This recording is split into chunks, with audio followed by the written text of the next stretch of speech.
March 9, 1945. Tokyo, Japan. The city lay under a cold sky, and a wind that came off the bay, with the neutrality of weather. And in the Naval General Staff Building, the men who had been trained to think in ships and straits, felt the floor carry a tremor that arrived a heartbeat before sound.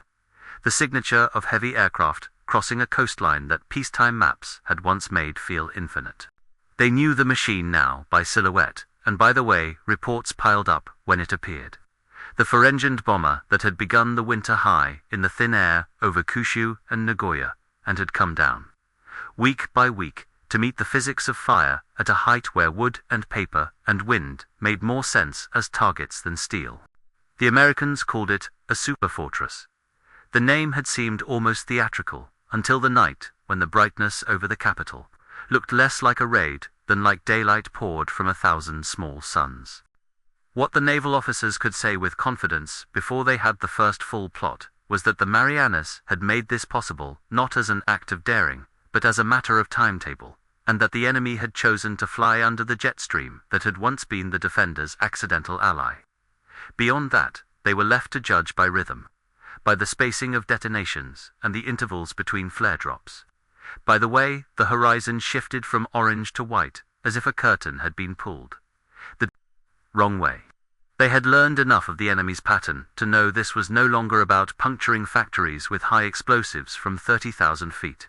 This was about laying long lines of incendiaries, and trusting the wind to do what even disciplined formations could not, which is to make a city burn as a single surface rather than a list of targets, and to make that surface an argument about method and mass that even proud services must answer in plain language. The Admirals did not begin that night with speeches. They began with the short sentences of duty: confirm departure windows from Saipan and Tinian, confirm wind strength by Ward, confirm fuel on hand for night fighters, confirm the status of searchlights and the remaining stocks of ammunition for the medium guns that still had barrels left. They had spent careers training to read seas and adversaries in daylight.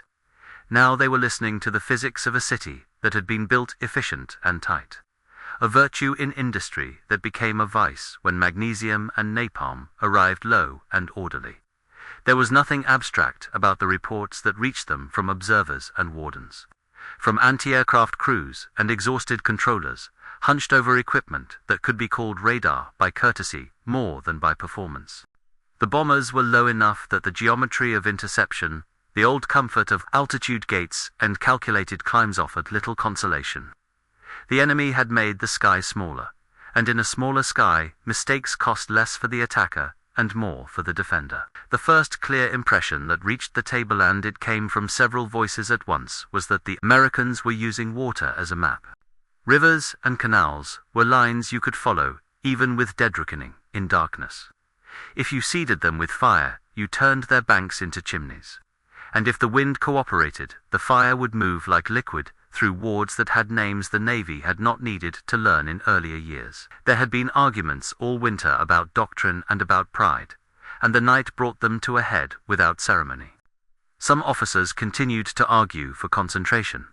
Make a corridor with the searchlights, fill it with fire from the guns, and drive the remaining fighters into that corridor, even if friendly fire risks rose.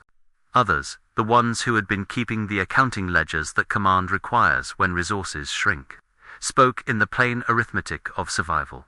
We cannot hold the whole city. We can complicate the pattern. We can slow the merger of fires. We can keep water flowing to the pumps. We can buy hours that will mean lives.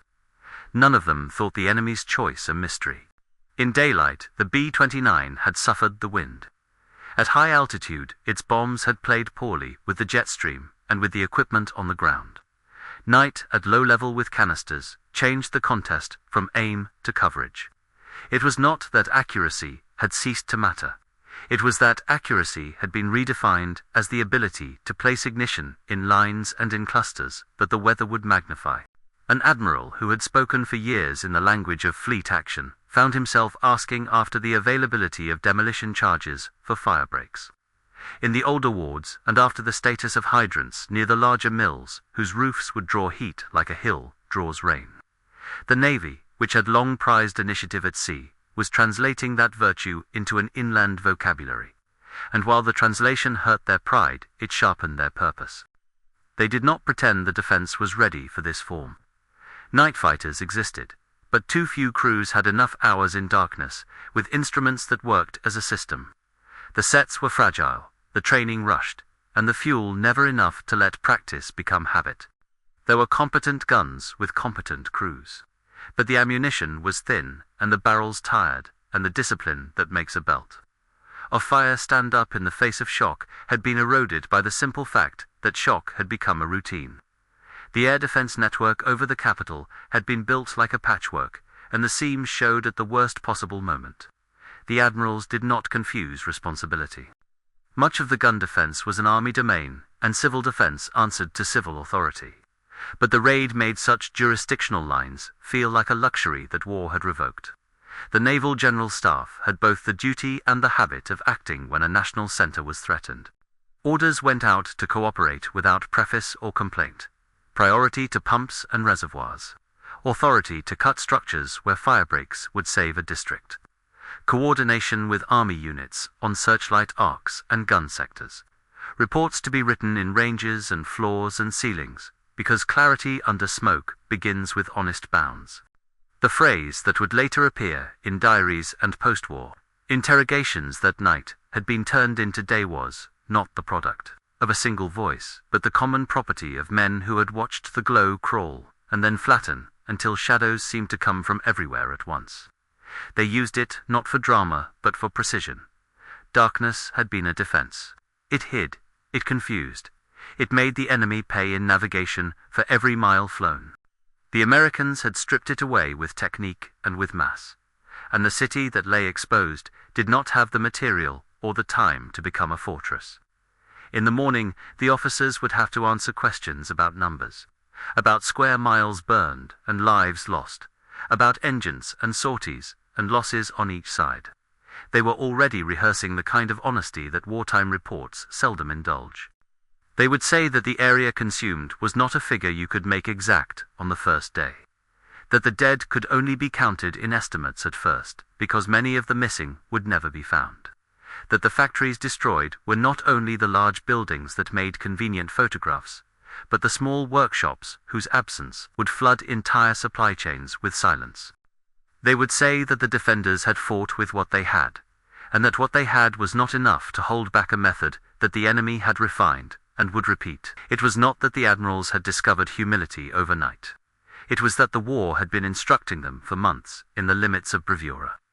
They could no longer frame the problem in terms of a decisive engagement at sea, because the enemy had chosen a rhythm that denied them that engagement. They could not promise to shoot down enough aircraft to make raids impossible, because the raids were no longer extraordinary. They were scheduled. They could not ask for fuel and ammunition in quantities the nation could not supply. What they could do was think in compartments, the way a mariner thinks when a hull is holed. You close what you can close. You flood a section to save the rest. You accept damage in order to prevent loss. The city became a ship in their language, not as metaphor for comfort, but as a working model for discipline. If you prevent the merger of fires, you preserve an engine. If you hold a line along a canal, you save a ward. If you keep water and authority moving, you keep the draft from turning into a firestorm that decides everything on its own terms. There was professional respect in the room as well, the kind that allows an officer to look at the enemy's method without self-deception.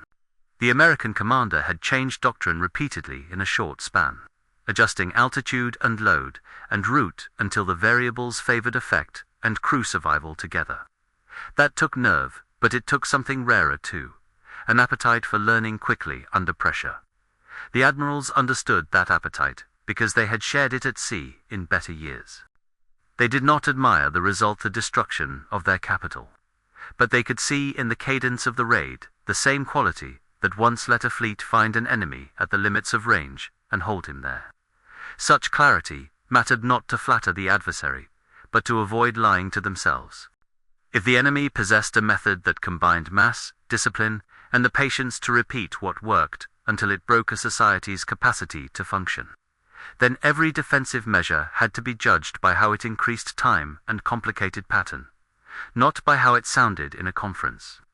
Midnight did not divide the night so much as thicken it. Reports arrived about bridges that had become chimneys, and streets that had become trenches of flame, and districts where the air had turned against breathing. The admirals took them as data points and as obligations. They did not pretend that a service famous for ships could be the author of salvation inland. They wrote orders that recognized competence wherever it lived. If a civil defense unit proved faster at cutting a break, give it authority and protect its flank. If an army battery had the ammunition to hold a seam open, give it priority in resupply, even if the Navy's own positions wanted the same shells. If a police detachment knew the alleys of a ward better than any map, give them the channels and the time so they were not drowned by orders meant for diagrams rather than streets. The Navy's contribution would be steadiness, a refusal to invent miracles on paper and a willingness to share. Credit for small victories that would not look like victory at all in the morning light. By the time wind shifted slightly and the largest columns lost their urgency, the staff could already see the next week's work. They would have to argue for resources that did not shine in communiques carbide, for searchlights, repair for pumps, maintenance hours for guns that could still track low targets even when ammunition was rationed to the point of absurdity. They would have to speak hard truths in rooms where hard truths had grown expensive, that the enemy would return if weather over the Marianas permitted. That dispersal of industry mattered more than slogans. That evacuation no longer belonged to the euphemisms of planning, but to the imperatives of physics. That doctrine at sea still mattered, but mattered now, in a long game that ended not in a single battle, but in the endurance of a nation's organs under air attack. The admirals did not mistake candor for surrender. Candor was the only thing that would keep the remaining strength from being spent in forms that looked brave and achieved little. In the end, the night taught them a vocabulary that they would keep even when the fires died down. They learned to speak of ranges instead of certainties, of thresholds instead of absolutes, of minutes won instead of enemies destroyed. They learned to measure success in the percentage of a ward that still had water pressure and in the number of small shops that could still move equipment by daylight. They learned to say aloud what pride had hidden for too long. That the services had to overlap without bickering, because fire and fear do not respect lines on charts. And they learned, perhaps most painfully, that the honor they loved did not live only in duels between ships, but also in long nights spent making a city less combustible, in the quiet professionalism of men who opened valves and cut beams, and held lines so that others could survive to count the cost. They would write those lessons down in memoranda, because paper is what staffs make.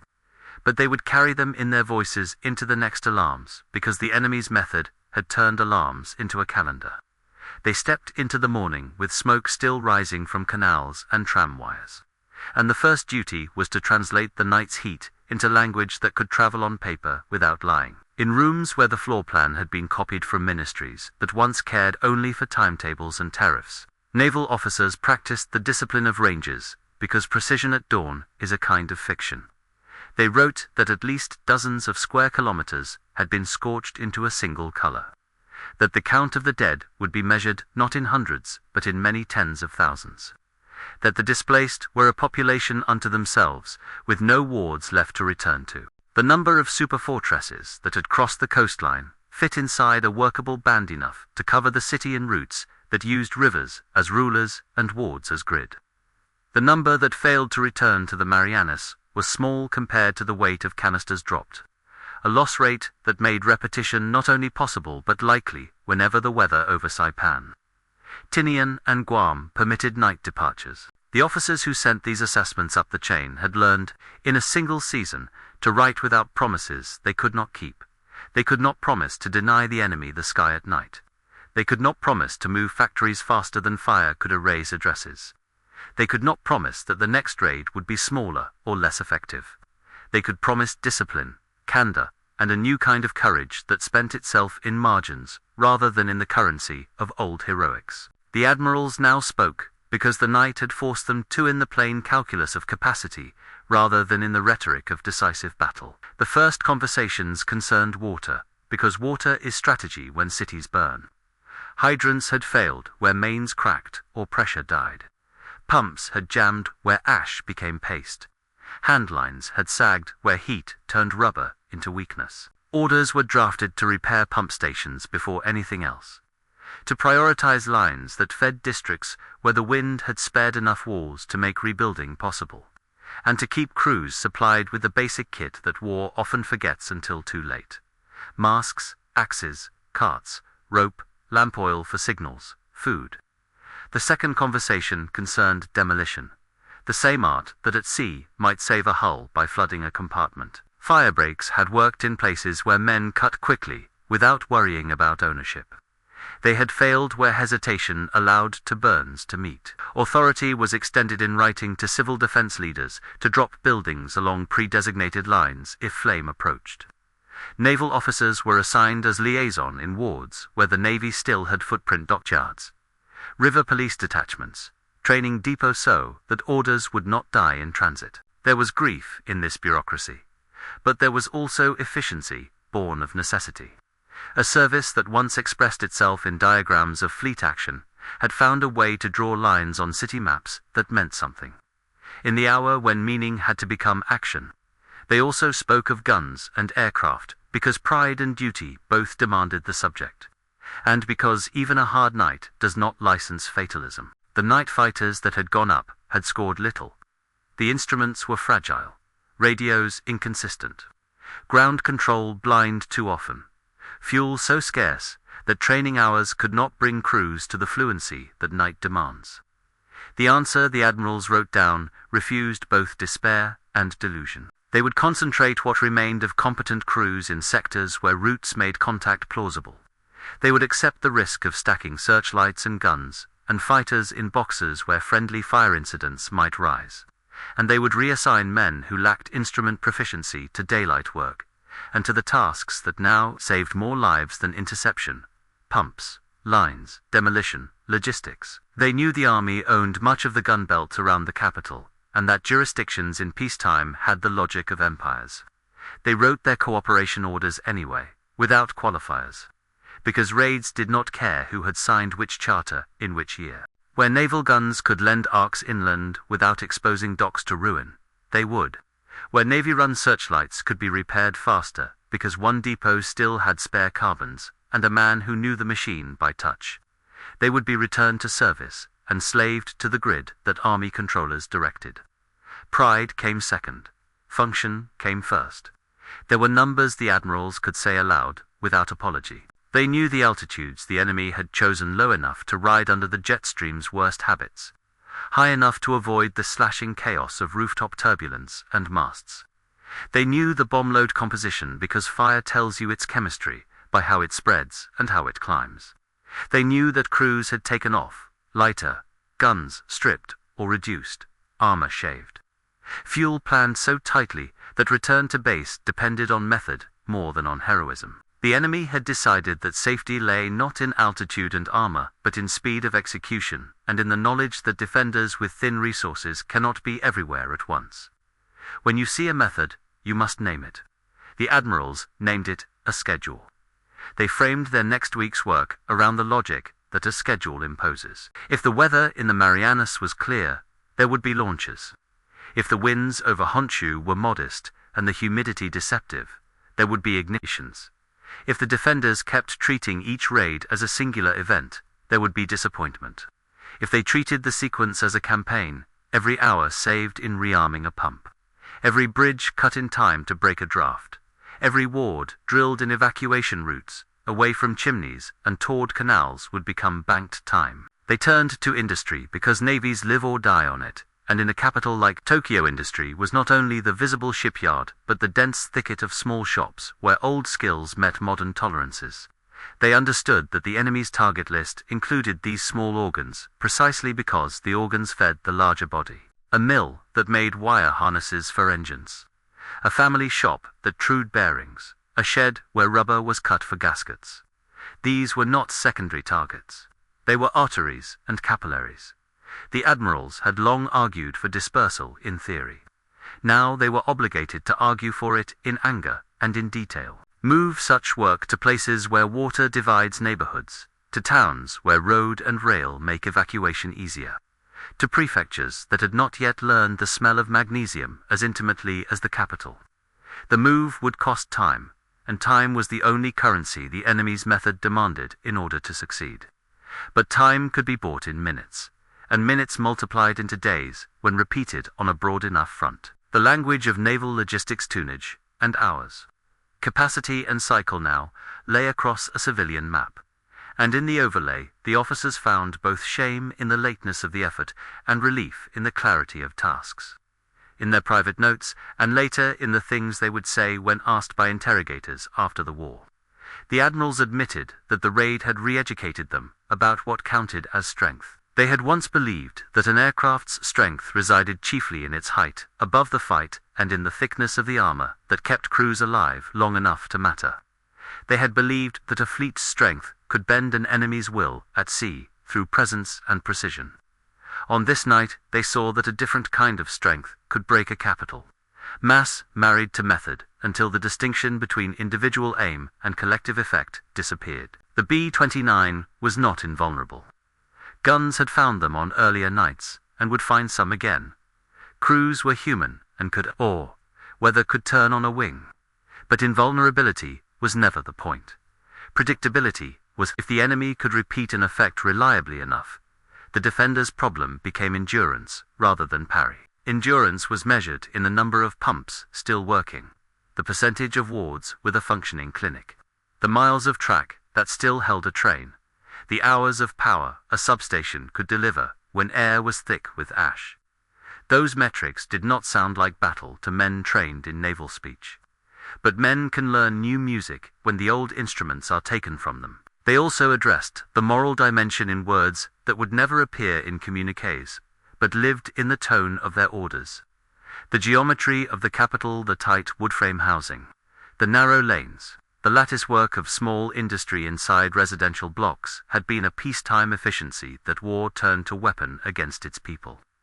To say so out loud did not absolve their own institution of its mistakes.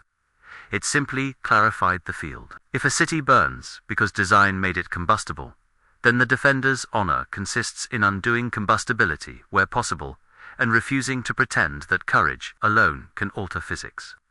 They banned the language of miracle from staff drafts, not because they had stopped believing in individual bravery, but because mirages are expensive.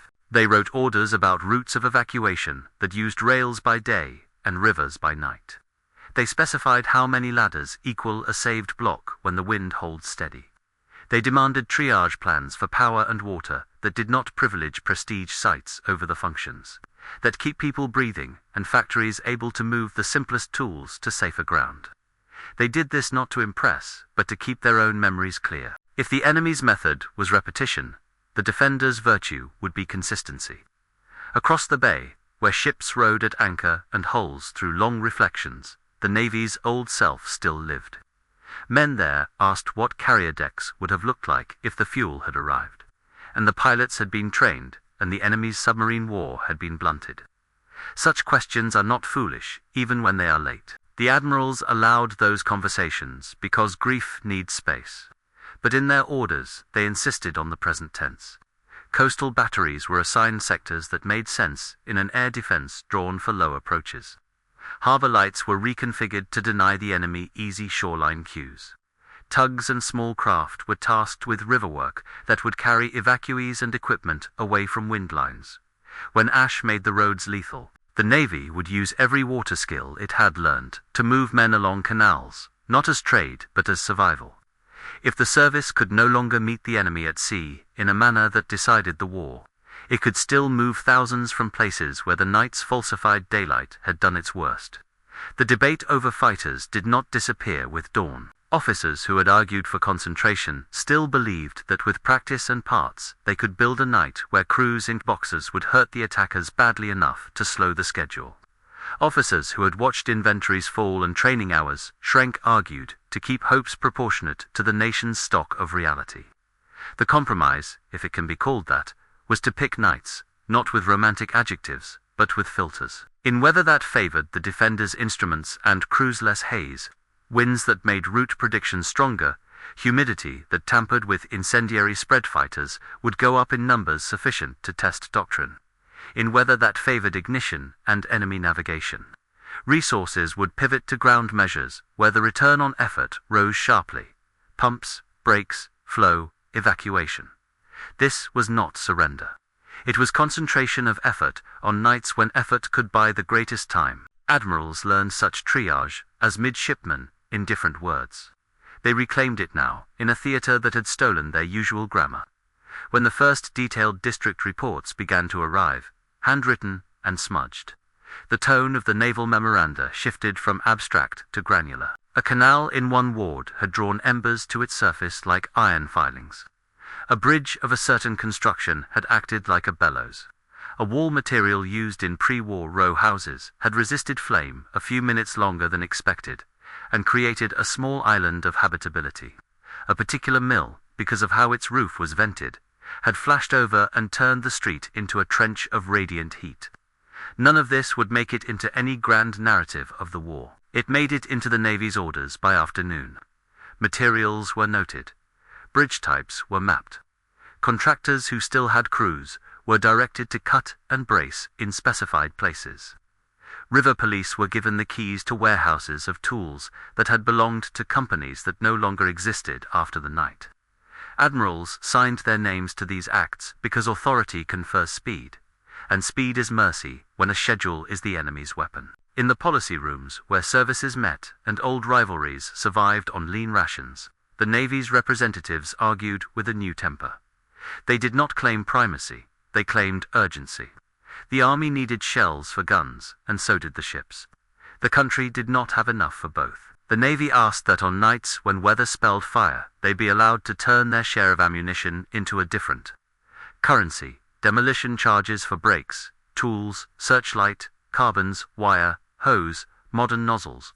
Hospitals supplied with the unglamorous items that keep breath possible. Where a naval yard could produce such things faster than a civilian shop burned out of its address, it would where the yard could not. The Navy would deliver what that shop needed to anyone who could work. The argument was not that sea power had ceased to matter. It was that the seat of government would choke on its own smoke if services insisted on repeating the hierarchy of earlier years. The admirals said so in clear language, and clarity surprised some men who had grown used to naval speech as a kind of ceremonial.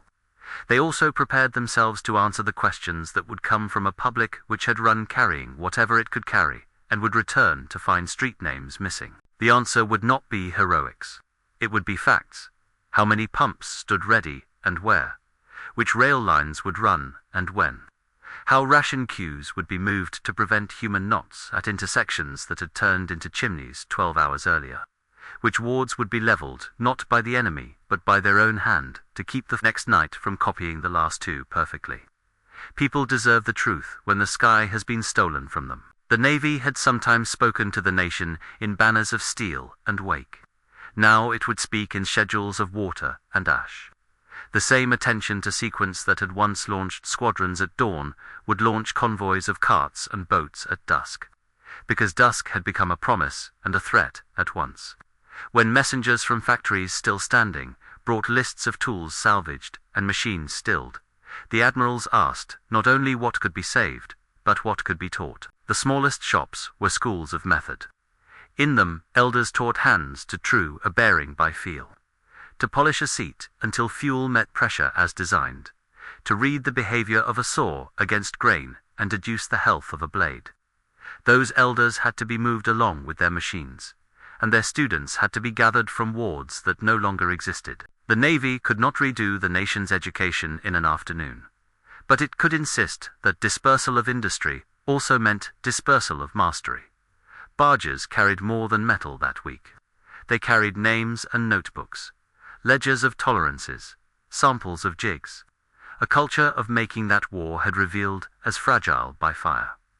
In a fleet, this would be called preserving the line.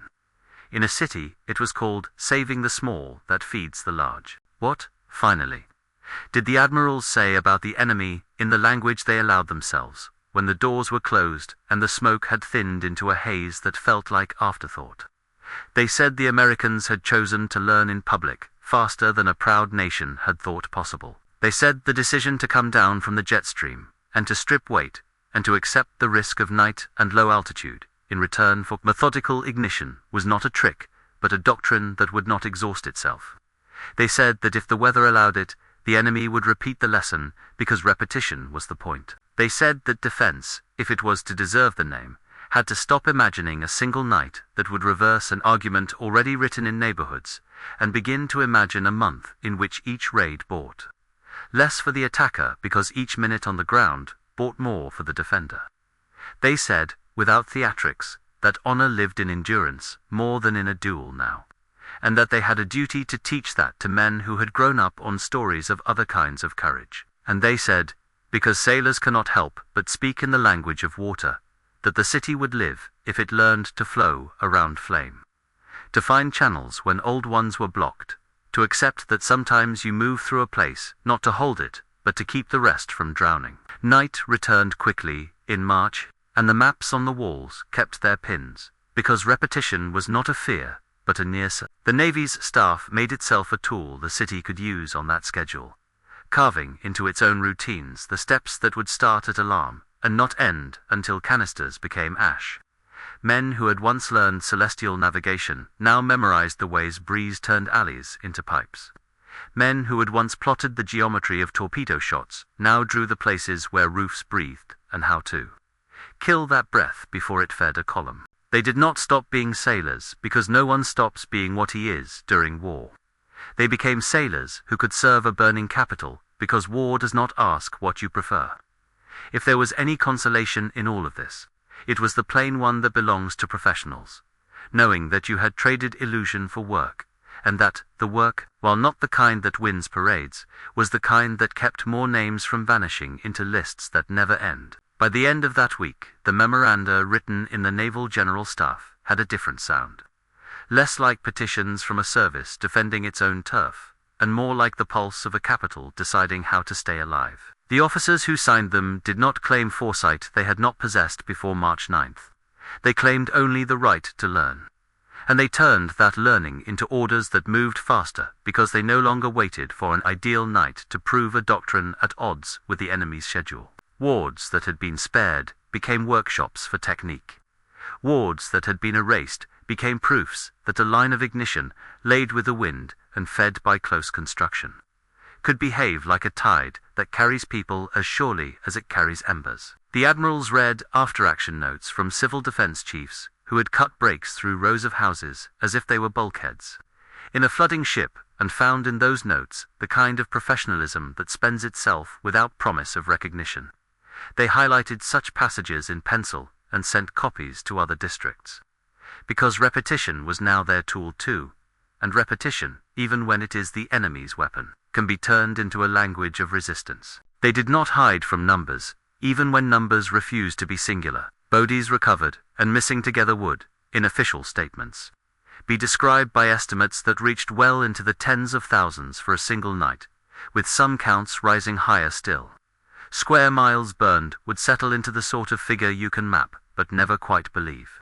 Industrial capacity lost would be measured not merely in plants destroyed, but in the small shops whose disappearance severed flows of skill and parts. The Navy's own yards along the water had scars to show, but the service's habit of meticulous record-keeping yielded an unexpected benefit.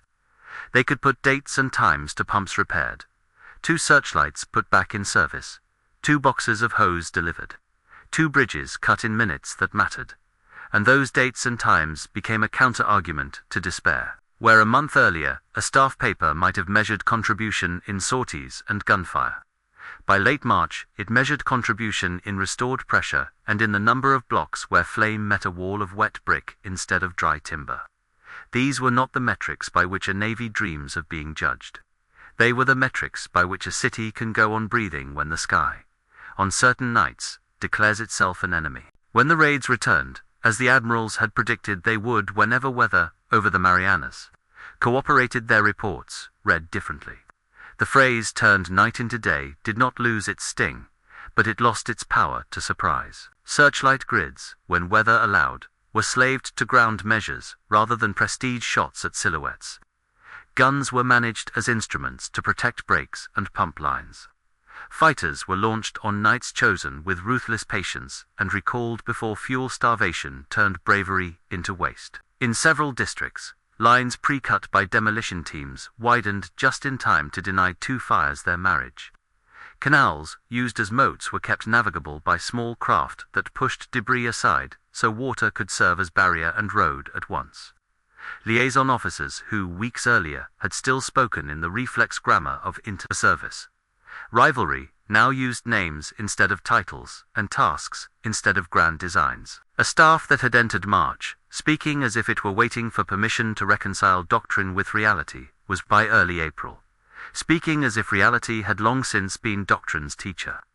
In their quieter moments, the admirals spoke to one another about what had been understood too late.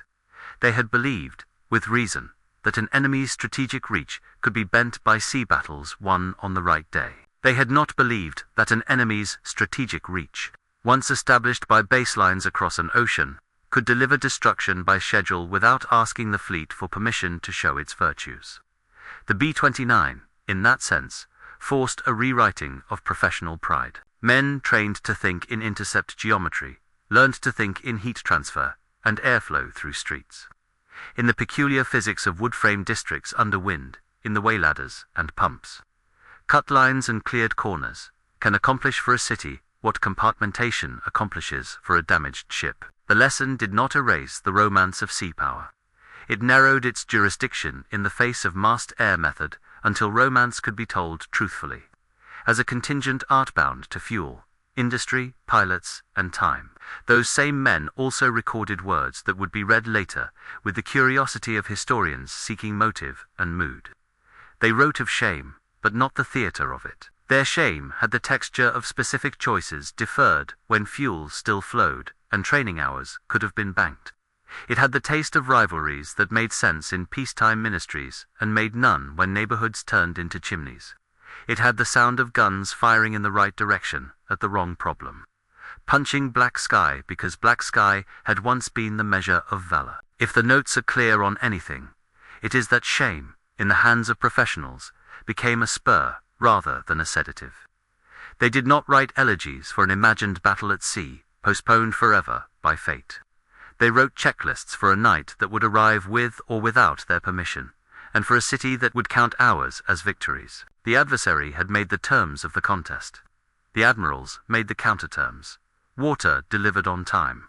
Flame denied its corners. Civilians moved along lines that avoided the physics that promised catastrophe. Small industries given boats and carts, and lists of places where workmanship could continue out of the wind. The human register was not absent from their documents. Diaries that survive some private, some captured later speak of the sound a city makes when it burns without pause.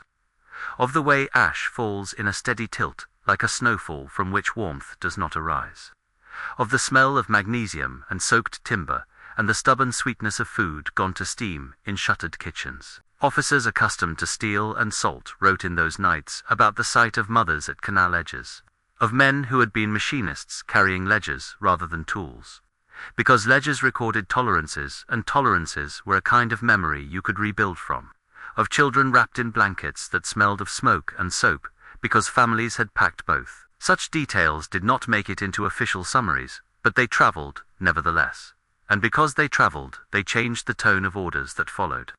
Authority hardened around the decisions that spared people long walks through air that would sear lungs.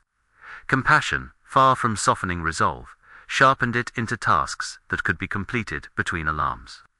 The men also spoke candidly about the enemy, not to attribute virtue to an adversary's cause, but to remain lucid about his practice. They said that switching from high-altitude precision attempts to low-altitude incendiary coverage at night was not a trick, but a recognition that the Americans had learned faster than anticipated how to turn a bomber conceived as a stratospheric instrument into a close worker in darkness, and that the risk calculus had been altered as much by training and maintenance as by courage. Crews returned at a rate that made methods sustainable. Losses, while real, rarely approached the scale that would have forced a pause. The islands that launched them were secure enough that interruption came chiefly from weather. Against such an engine, the admirals judged, a defender had to adopt an economy of truth. Do not pretend you can forbid arrivals. Do not pretend you can make every night an exception. Do not pretend that slogans can light streets after substations fail. That economy pressed them to recommend, for once without hedges, that evacuation and dispersal ceased to be half measures printed in plans and become actions measured in trains departed and barges loaded. They knew, too, that the raids would become part of a larger sequence, that the Navy could not stop, pressure multiplying across the archipelago. Sea lanes constricted by an enemy submarine campaign that had grown ferociously effective. Fuel turned from liquid into ration cards. Training reduced to courage because hours could not be bought. In such conditions, the Navy did what navies do when the theater denies them their preferred fight. It looked for leverage where its competence still held. Rivers and bay were their inheritance. The admirals ordered small craft pressed into service along canals for night movements out of choke points. Ordered beacons recited so that shoreline geometry would mislead crews relying on reflections. Ordered dredging in places where ash, wreckage, and the bodies of things once useful threatened to seal the very channels people needed to live another day. On some nights, such measures were marginal. On others, when wind, humidity, and timing aligned, they made the difference that statistics rarely record but memory refuses to forget. When the interrogations came after the war-structured sessions with officers who had kept papers and tempers their words about those March nights were neither defenses nor confessions so much as maps drawn after a storm. They said they had underestimated the speed with which the enemy would abandon ideas that did not work. They said they had overestimated the endurance of their own supply chains, the invisibility of small industry to fire, the willingness of jurisdictional boundaries to hold under aerial assault. They said that what they admired, to the extent they allowed themselves the word, was not an opponent's mercy but his discipline, the refusal to be satisfied with impressive failure when modest means could deliver operational success. They said that if the war had required them to give a single piece of advice to their younger selves, it would have been this: train night. Repair the humble, respect the physics of cities, and never let pride keep you from learning quickly in public. In the long frame of history, the night when the capital's sky glowed like a counterfeit noon will be narrated with figures that stick. Estimated dead, measured in tens of thousands for a single raid. Areas burned, mapped in bold blocks. Aircraft tallies, fuel pumped and shells expended. The arithmetic of destruction and response. The Admiral's contribution to that frame is a narrower strand, but it is distinct. They changed their speech. They bent doctrine to meet conditions. They told subordinates the truth about what could be promised and what could not. They wrote orders that honored courage in firemen as cleanly as in pilots. They understood, with a late clarity that is still clarity, that survival under scheduled assault belongs as much to organization as to audacity. And they said, sometimes aloud and sometimes only to the paper in front of them, that a service does not fail when it is forced to serve in ways that do not flatter it. A service fails when it refuses to serve because the terms no longer match an older story. Toward the end of the month, the bay returned on certain evenings to its previous mirror, the water dark and seemingly indifferent.